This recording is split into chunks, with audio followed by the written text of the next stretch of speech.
Alice May Earl Gamel was also known as Two-Gun Gertie. Yes, she could ride a horse, shoot a gun, and catch fish. Born in Nebraska in 1910, she joined a family of two older brothers, Chick and Fred, and later one younger sister, Irene. The siblings stayed in close touch over the years despite being separated by many miles.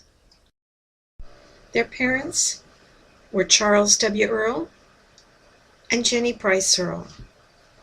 Apparently, there is only one surviving photo of the whole family together. When she was about 4, this photo was taken with her grandfather Price in Kansas City, and one of her mother about the same time.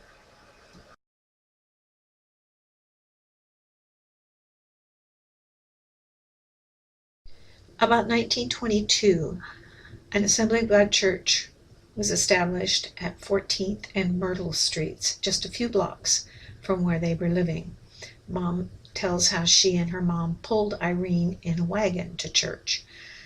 Mom became the first Sunday school teacher there, and her mom played the piano for many years. The original name was Full Gospel Tabernacle.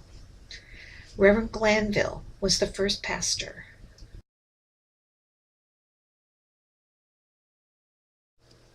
She loved sports and wanted to be a PE teacher.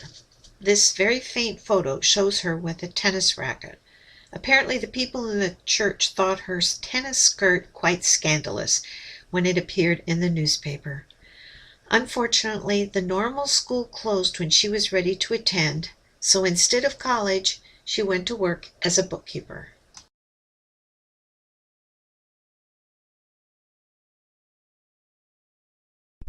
Mom married Leonard Frank Gamel in 1942 after the death of her mother.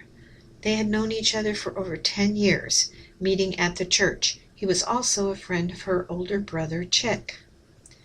In December 1943, she found her father and his brother asphyxiated by gas fumes in their small home.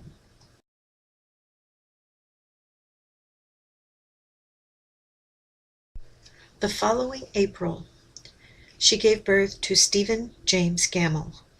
But unfortunately, the happy time was eclipsed by his death 3 months later. I was born the next year in Sioux City, Iowa. We moved from Sioux City to a farm near Ebenezer, Missouri, where she faced many challenges, and later into Springfield. Mom worked for the Foreign Missions Department of the Assemblies of God. She and Daddy loved getting acquainted with missionaries over long dinners. We have many treasures from the friends they made during these years. A move to San Diego, California, and later to Gresham, Oregon, opened many doors and areas for her to minister to friends and strangers alike. In churches, she directed children's choirs, always taught Sunday school, was an active member of the Women's Missionary Council, and kept the Sunday school attendance books for 16 years at Mounted Christian Center in Gresham. She didn't pride herself in being the greatest cook or seamstress, but she was faithful in all her tasks. Looking back, I'm astonished by her tolerance of those with different beliefs or lifestyles. Her greatest joy, however, was being a grandmother and great-grandmother. She learned to knit and crochet, shop for good deals on toys and equipment, faithfully attended activities, and read aloud extensively, especially the little house books.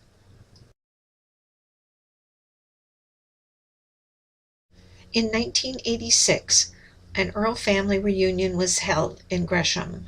Mom loved every minute. Besides me, she is survived by her granddaughter Evangeline and grandson Douglas, 5 great-grandchildren, Hannah, Peter, Sarah, and the 2 youngest she never met, Elizabeth Alice and Lincoln.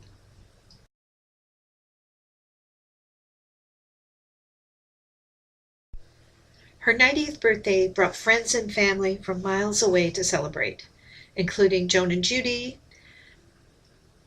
Janet and Paul, Dan and Connie. Fortunately, her mind was sound right to the end of her 93 and a half years. In celebration, many gathered for music and laughter, remembering her life not only well lived, but a life of service to others.